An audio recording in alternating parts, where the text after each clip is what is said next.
The girl in the snow. The wind was cold. The snow was falling slowly, covering everything in white. The street was empty. Broken lights flickered above, and garbage was scattered across the ground. A little girl walked slowly near the trash piles. Her clothes were torn. Her hands were red from the cold. She had no shoes. Her silver-colored skin shook as she searched through the trash. She was not like the others. She was not human. She picked up an old piece of cloth, smelled it, and tried to wrap it around her feet. It was wet and dirty, but it was better than nothing. Her breath was heavy. Her eyes were wide. She looked afraid, but also tired, like she had not slept for days. People passed by, but no one stopped. One man walked past her, looked at her for a second, and then turned away quickly. A woman on a bike saw her, but crossed the street. No one helped. No one cared. But someone was watching from the shadows. He stood in a dark corner, wearing a long coat and gloves. His face was half covered by a scarf. He had been watching her for 10 minutes. He saw her fall once. He saw her cough. He saw her trying to eat a piece of old bread. She found in the trash. He stepped out of the shadows and started walking toward her. The girl noticed him and stepped back quickly. Her legs shook. She was scared. The man stopped a few feet away. He didn't speak. He slowly took off his coat and held it out. The girl didn't move. He knelt down and placed the coat on the ground between them. Then he said softly, "It's okay. You can have it." His voice was calm, kind. The girl looked at the coat, then at the man, then back at the coat. After a few seconds, she crawled forward and touched it. She wrapped it around herself. It was warm. So warm. She looked up at him with big, silent eyes. "What's your name?" the man asked. No answer. He smiled a little. "That's okay. You don't have to tell me." He looked around. "It's not safe here." She didn't understand. Or maybe she did, but didn't trust him yet. He stood up and offered his hand. She stared at it. Then, slowly, she reached out and touched it. Her fingers were ice cold. "I have a place," he said. "There's food, heat. You can rest." She still said nothing. He picked her up gently, wrapping the coat around her like a blanket. She was light. Too light. Like she hadn't eaten in days. He whispered, "Come home." She closed her eyes. He turned around and walked into the alley. It led to a back street. Then a metal door, hidden behind an old sign. He opened it and walked down the stairs. Behind him, in the sky above the city, a strange drone flew by. It stopped in midair and scanned the ground. Its red light blinked once, then it flew away. Inside the hidden shelter, the man placed her on a small bed near a heater. He brought her soup in a metal cup. She didn't drink at first. He sat on the floor and waited. After a few minutes, she took a sip, then another. Then she finished the whole cup. "You're safe here," he said. "No one will hurt you." He pointed to a small machine near the wall. "That heater runs on solar. It won't stop." Still, the girl said nothing, but her eyes followed him. He walked to a shelf and pulled out an old blanket. He laid it over her. "Rest now," he said. He turned off the bright light and turned on a small blue lamp. The room became calm, quiet. The girl slowly closed her eyes. The man watched her for a while. Then he picked up a photo frame from the table. A photo of a small child, a girl, with the same silver glow in her skin. He touched the photo gently. He whispered, "I couldn't save you, but maybe I can save her."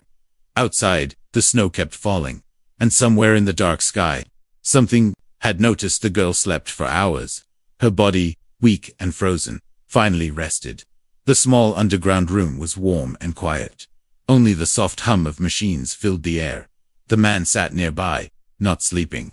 He kept checking a screen on the wall. It showed the city above. The snowstorm was getting worse. He stared at it for a long time. His name was Jonas. He hadn't spoken his name out loud in years. He lived alone by choice. The world above had become colder than just the snow. People forgot how to care. They feared anything different. Anything not human. Jonas had seen what happened to the others. But something about this girl felt different. He stood up and walked over to her. She was still wrapped in his coat, the blanket covering her like a cocoon. Her skin glowed softly in the dark, a light silver, almost like moonlight. Her face was peaceful now, but her hands were clenched, even in sleep. He touched her forehead. Gently. "Who are you?" he whispered.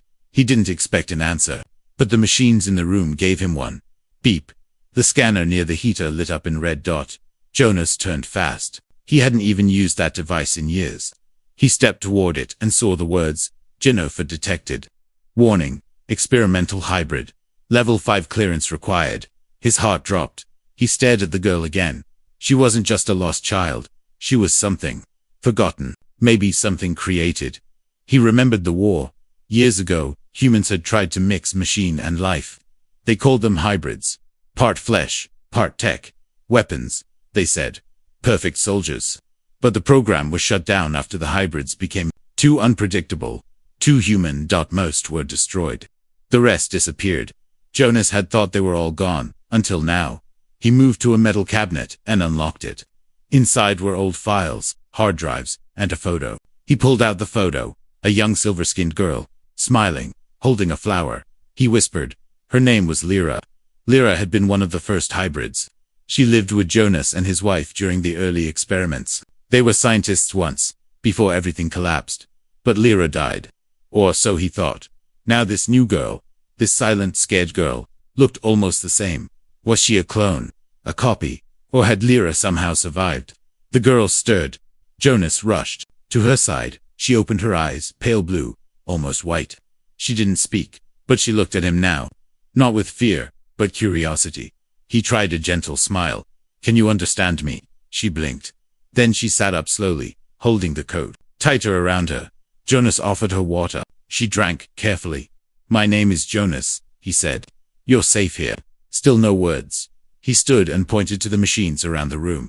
These keep the power running. That wall keeps the signal blocked. No one can track you in here. The girl's eyes moved to a metal box in the corner. It had wires sticking out. She stood up suddenly and walked to it. Jonas watched, confused. She knelt down and touched the side of the box. Click. The lights blinked once. Then the machine powered up fully. Jonas stepped back. That machine hadn't worked in years. She turned her head and looked at him. She finally spoke. Her voice soft, broken. It remembers me. Jonas froze. Who are you? He asked again. She stared at the glowing machine and said nothing. Then she whispered. Cold. Hungry. Alone. He walked to her slowly. You don't have to be alone anymore. Outside, a scanner drone flew over the city. It stopped near a broken building. The camera zoomed in on a boot print deep in snow, leading to a metal door. The red light on the drone blinked. Target trail found. The morning came quietly, but underground, there was no sunrise. Only the soft yellow light of old lamps. The girl sat in the corner, watching the machine she had reactivated. Its wires pulsed with a slow, blue glow. Jonas hadn't slept. He sat at a small desk, typing on a rusty terminal. Screens blinked with faded green text. He was searching names, files, secrets buried in the old government network. He typed a code he had not used in years, one that could open level 5 archives. The screen paused, then unlocked. A line appeared. Subject, Hybrid Unit Gen 04. Status, missing. Warning, do not engage without authorization. Behavioral risk, high. Intelligence, unknown. Last seen, Sector 9. Cold zone. Jonas stared at the screen. It was her same silver skin, same glowing hand, same eyes. But she was younger now. That meant one thing. She was still changing. He turned to look at her. She was moving her fingers slowly in the air, and the machine followed her movements like a mirror. She wasn't touching it. She didn't need to. Jonas walked closer. Do you remember anything? He asked. The girl looked up. Her voice was clearer now, though soft. Fire, screams, running. Then cold. Jonas nodded. That was the war. They tried to erase everything. But they missed you. She blinked. Slowly, why? He took a deep breath. Maybe you weren't a weapon. She tilted her head. Then what am I? He didn't answer. Because even he didn't know. Miles above, on the city's edge, a black vehicle stopped near a cracked building. Two figures stepped out. Both wore heavy armor, marked with red lights. Their helmets covered their faces. One of them held a scanner. It beeped fast. She was here, the taller one said. Her trace ends at this door. The second one looked around. Underground. Likely. Prepared the report. The first man pressed a button on his wrist. A soft tone beeped. Subject located. Awaiting engagement order. Back in the shelter. Jonas felt something. A pressure in the air. He checked the motion sensors. Nothing yet. But he knew how they operated. They never came in fast. They waited, surrounded, then struck hard. He moved quickly. He opened a hidden panel in the wall. Inside was a pack, some tools, and an old energy weapon. He placed the bag near the girl. We have to leave soon. She looked up calmly. Are they coming? Jonas nodded. Yes. The girl stood, walked to the door, and placed her hand on it. A low hum began to echo from inside the walls. What are you doing? He asked. Listening. Jonas waited. Then, she whispered, 4, above. Heavy boots. 2 more waiting outside. He blinked. You can feel them. She nodded once. Jonas stared at her, amazed and scared. How did they find you? He asked. She turned slowly to him. Not me, you. He stepped back. What do you mean? They couldn't find me. But they still track their own. Jonas looked down at the scanner still on his wrist, the one he used to unlock the archive. He whispered, they followed my signal. The girl reached out and touched the scanner. It broke instantly, a quiet snap, like a wire snapping in silence. They can't follow now, she said, but it was too late. The ceiling shook. A loud sound echoed through the tunnel's metal feet stomping. A voice boomed from a speaker. This is Central Command. You are hiding a dangerous subject. Surrender immediately. Jonas grabbed the bag. No time. The girl didn't move. He shouted, now. They'll destroy everything. She looked up at the ceiling. Her eyes were glowing brighter now. Then she said softly, let me try something. Jonas shouted, no. Fail. But she had already raised her hand. Above the ground, the soldiers aimed their weapons. Suddenly, all their lights turned off. Guns froze. Radios died. The scanner dropped to the floor, smoking. One of the soldiers yelled, EMP, who triggered it? Then, silence. In their helmets. A strange voice echoed. She is not dangerous. You are. Underground, the girl's hand lowered. Her nose was bleeding. Jonas rushed to her. You can't keep doing that. She looked at him, weak but calm. I didn't hurt them. I just stopped them. He stared at her, finally understanding. You're not a weapon, he said. You're a key. Smoke was rising from the ceiling vents.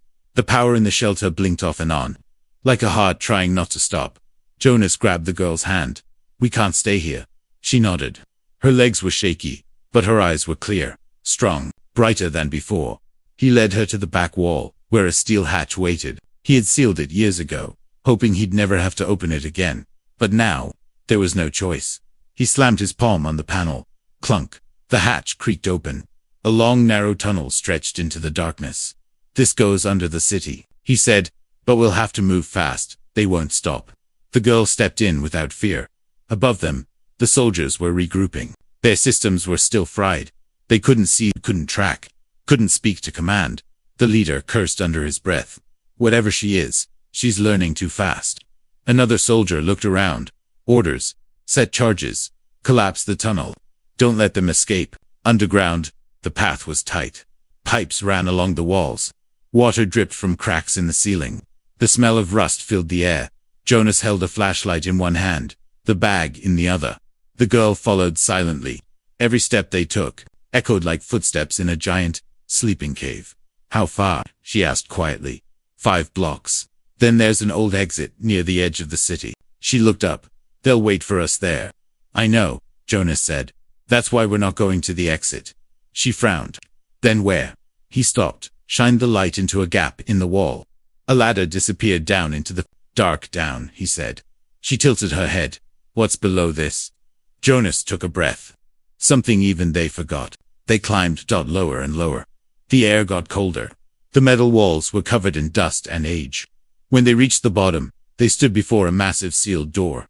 No lights, no keypad. Just silence. What is this place? The girl asked. Jonas brushed off the old markings on the wall. He whispered, Project Haven. She looked at him. You said that name in your sleep. Last night, Jonas nodded slowly. It was a failed plan. A shelter for peaceful hybrids. A place where science and life could grow together, not just fight. We tried to build something better. Did it work? He touched the door. No one ever came. She stepped forward and placed a hand on the door. Clicked out, it opened. Inside, silence, dust, empty beds, broken tools. But deep in the center, still alive, was a glowing blue pod. Inside it, a tree, real, alive, growing. Somehow, the girl walked to it and stared. It's alive, she said. Jonas smiled softly. Some things survive, even in the dark. But behind them, the tunnel roared. Boom. Boom. Dust fell from the ceiling. They found us. Jonas shouted. He pulled the girl behind a thick metal beam. Soldiers stormed in, their lights scanning fast. One pointed their lager stepped out. Jonas tried to stop her, but she raised her hand again. Jonas whispered, "No, it'll kill you. You're not ready." She didn't speak. Instead, her voice echoed in the soldiers' helmets. "I am not here to destroy you, but I will not run anymore." All at once, lights burst. Guns jammed. The floor shook, but not from her, from the tree. Roots burst from the pod, like wires made of wood. They grew fast, crawling across the ground, wrapping the soldiers' feet, pulling weapons from their hands. Jonas watched in awe. The girl turned to him. "You planted hope here," she said. "Now it's growing." When it was over, the soldiers were trapped alive, but frozen in place. The girl knelt near the tree, her skin glowing like the roots. Jonas walked to her, breathless. "You didn't hurt them." She shook her head. "They're just scared." He looked around. "What now?" She stood slowly. "Now we go above, but not to hide." Jonas raised an eyebrow. "Then what?" She looked up, eyes filled with something ancient, to remind them what they forgot. The sun had not touched the earth in days. Above the city, the sky was gray, always gray. But below, in the hidden shelter of Project Haven, something had bloomed. A tree, alive, ancient, and connected to something more. She stood in front of it, one hand on its glowing bark. Her skin shimmered softly, reflecting blue and silver light. Moonlight on water. Jonas watched her, still breathing hard from the escape. "What was that?" he asked. "That connection." The girl turned to him. Her eyes seemed older now, wiser. "It remembers." He frowned. "The tree." She nodded slowly. "This place, this tree, these roots, they're not just alive, they're listening." Jonas looked at the pod. "We built this to grow life, not hold memory." She touched her head lightly. "Not everything lives in blood. Some things live in code, in light, in roots, in silence." Then, for the first time, she closed her eyes and showed him everything. Jonas didn't know how, but he saw it, not like a dream, not like a screen. It was memory. Her memory. The sky was green. The oceans were black. A distant world, not Earth, burned under two suns. Children with silver skin played in floating gardens. Machines flew above, quiet and kind. The planet sang with life. Tech and nature were not enemies there. They were one. She was one of them. Small, laughing, happy. Then, the sky cracked. Not with thunder, but with ships. Not hers. Ours. Humans. They came not as explorers, but as survivors. Earth had died. They came looking for a new home. But they didn't ask. They took. Fire fell from the sky. Towers collapsed. The singing stopped. She was taken, like many children, put into a cold room. Wires in her arms. Tests. Words she didn't understand. Subject 04. Potential use. Control systems. Battlefield support. Too emotional, unstable. She escaped. She ran through a broken gate, across fire and snow, into a cold world she didn't know. Alone. Until now. Jonas gasped, stepping back. The memory vanished. She stood still, eyes open again. "I remember it now," she said. "My world, my people, and what you did." Jonas felt shame crawl across his skin. "I didn't know," he whispered. "I was a scientist. I just followed orders." She nodded. "You weren't the worst. But you weren't the best either." They stood in silence. Then she asked, "Do you believe they'll change?" He paused. "Humans?" She nodded again. He looked up toward the roof, as if he could see the dead sky above. "We change when we lose enough." The tree pulsed. Again. Jonas turned. The roots were growing, slow but steady. He reached out to touch it. But this time, he saw something. Not memory. Possibility. A world healed. Cities floating in peace. No armies, no fear. Hybrid children playing beside human ones. Machines building forests. Not weapons. The earth reborn. He pulled his hand back, tears in his eyes. "You showed me a future," he said. She looked at him, calm. "No, you saw it. I only unlocked the door." Jonas shook his head. "But how? How are you doing this?" She walked over and placed his hand gently over her heart. "It's not me," she said softly. "It's both of us. I was made from memory. You were made from guilt. But both can be used to build something better." A distant boom echoed through the tunnel. The soldiers were still coming. Jonas looked toward the sound. We're out of time.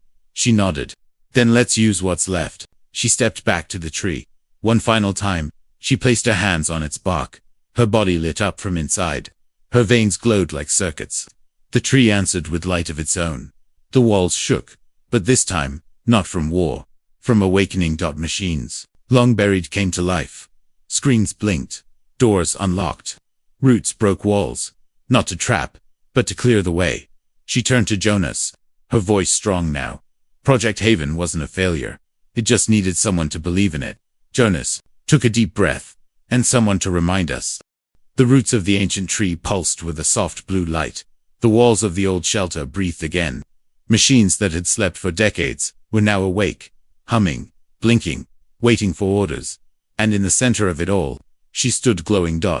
Her skin shimmered, brighter than before. The silver was now turning almost white. Her eyes had changed, no longer the quiet, afraid eyes of a lost girl. Now, they were focused. Alive. Ancient. Jonas watched from across the room. He had seen strange things in his life, but never anything like this. Are you okay? He asked. She turned her head slowly. Her voice was calm. Too calm. I feel full. Full of what? She looked up at the ceiling. Everything. Suddenly, a sharp noise burst from the corner. One of the reactivated monitors screamed with static. Jonas rushed over. Lines of code scrolled fast across the screen. Merge protocol detected DNA tech sync at 72% warning. System core override possible warning. Subject may lose individual form. His heart dropped. He looked at her. You're merging. She didn't deny it. It's happening on its own, she said. The machines, the memory tree, they were waiting. And now I'm part of it. Jonas stepped closer. You don't have to do this. We can stop it. Disconnect. She shook her head. You don't understand. I am the connection. The shelter lights flickered again. Not from power loss, but from energy overload.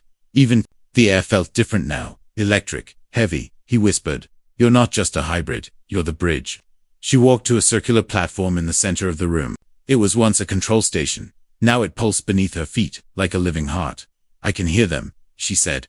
Who are the others? The ones who were lost. The ones like me. Jonas remembered. The other children. The early hybrid experiments. The ones who didn't make it. You carry their memories. She nodded. And their pain. But also, their hope. Outside, above the shelter, the final wave of soldiers had arrived. This time, they brought something new.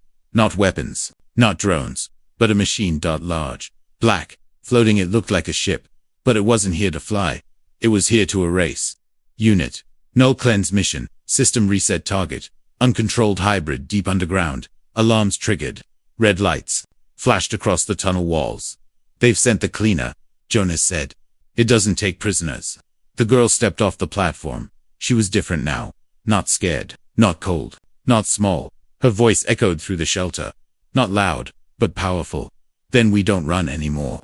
Jonas stared at her, torn between fear and awe. You don't understand. That thing above it deletes entire systems. Whole labs. It will reduce this place to dust. She smiled gently. It can try. She raised her hand. The tree behind her grew taller, as if answering her call. Roots reached through the ceiling, climbing upward like veins in stone. Jonas stepped back, feeling the heat in the air. The machines began forming patterns around her, not random chaos, but design. Structure. She was building something. What are you doing? He asked. I'm becoming what I was meant to be. His voice broke. And if you lose yourself? She looked at him, soft, human. Then remember me. He swallowed hard. Always. Above, the black ship powered up. A blinding red light gathered beneath it. A focused beam. Hot as the sun. Sharp as a blade. Then, it fired. But the beam never reached the earth. It stopped in midair. Frozen cracks formed in the sky. As if time itself had slowed. Back underground, she stood still. Arms out. Eyes closed. She wasn't blocking the attack. She was rewriting the code. Jonas looked around. All screens now showed one message. System merged, new core accepted, primary directive. Rebuild, protect, preserve, he gasped. You're in control. The girl, no longer just girl, no longer just code, opened her eyes. She whispered a single word, enough, and the sky obeyed. The black ship shut down. Its lights faded. Its systems turned to dust from the inside out. The roots had reached it. The code had entered it. and the war ended there. Jonas fell to his knees. Above him, the tunnel ceiling cracked, not from destruction, but from light. Sunlight. Real, warm sunlight. For the first time in years, the sky cleared. He looked up. She was standing in the light. Her feet just above the ground, her body surrounded by petals, sparks, and memory. The merge was complete. But her voice was still hers, soft, gentle, alive. You once said humans change when they lose enough, she said. Jonas stood, tears in his eyes. Have we lost enough? She smiled. No, but now you can start to grow. The world had gone still. For the first time in years, there were no alarms, no drones, no gunfire, no orders shouted into radios. Only wind and light. The black sky had cleared, the snow had stopped. The clouds, once thick with ash, were breaking apart, as if even they had grown tired of hiding the sun. Jonas stepped out from the underground shelter. The air felt different, lighter. He looked up. She floated above the broken city, not flying, not rising like a weapon, but drifting, as if carried by something greater. Roots of soft blue light wrapped gently around her, glowing from the ancient tree below. She was no longer just girl or code. She was memory. She was hope. She was what came after the fire. Around him, people were gathering. Cautiously, slowly. Children stepped out from shelters. Old men peeked from ruined trains. Mothers held their children close, unsure if it was real, if peace could arrive without tanks. Jonas raised his hand. It's safe now, he said. She stopped it. They didn't believe him at first, until they looked up. She opened her eyes. And for a moment, the world remembered what it had forgotten. Stillness, warmth, and mercy. Jonas climbed the stairs to meet her at the edge of the broken tower. She landed gently, her feet touching the stone like a whisper. Her body was still glowing, but fading, slowly, like the last light before night. He saw it in her face. She didn't have much time. He stepped forward, voice shaking. You did it. You stopped the purge. You saved everyone. She looked at him with quiet eyes. I didn't save them, she said. They still have to save themselves. He looked confused. I removed the chains, she continued. But they must choose not to rebuild them. He nodded. They will. I'll make sure of it. She smiled. Soft. Small. Then maybe, she whispered, this time, it will last. But Jonas saw the truth behind her smile. Her body was flickering, her glow fading. You're leaving, he said, pain in his voice. She stepped forward. I was never meant to stay. I was never made to live forever. Just long enough. He swallowed hard. Long enough for what? She looked over the city, quiet, waiting. To remind you, a gust of wind passed between them. He stepped closer. We can fix this. We can anchor your system. Use the tree. Rebuild your core. We don't have to lose you. She placed a hand on his chest. You're not losing me, she said. I'm becoming part of everything. He closed his eyes. But I'll miss you. Her voice was like wind through leaves. Then remember me in the silence. A boy from the crowd stepped forward. He held out a flower, small, broken, but alive. She knelt and took it gently. Thank you, she whispered. Then she turned slowly, peacefully, and walked toward the center of the tower. The roots of the ancient tree opened like a doorway. Light poured out, golden, soft, almost music. And as she walked into it, she looked back one last time, to Jonas, to the sky, to the world she had saved. And then, she was gone. No sound. Just the gentle hum of the wind. Later, they built a garden where the tower once stood. Not of metal, not of stone, but of living things. No statues, no names, no walls, only trees, and wind, and peace. And in the center, where the roots still glowed faintly beneath the earth, they planted a new tree. Every spring, its leaves turned silver under the sun. Sometimes, children asked, who planted this? And the old ones would answer, not a soldier, not a queen, not even a human, exactly, just a girl, who remembered what it meant to feel cold, to be alone, to be unwanted. And instead of becoming bitter, she became light. Jonas never told them the whole story. He didn't need to. She had already told them everything they needed to know, not with words, but with what she left behind.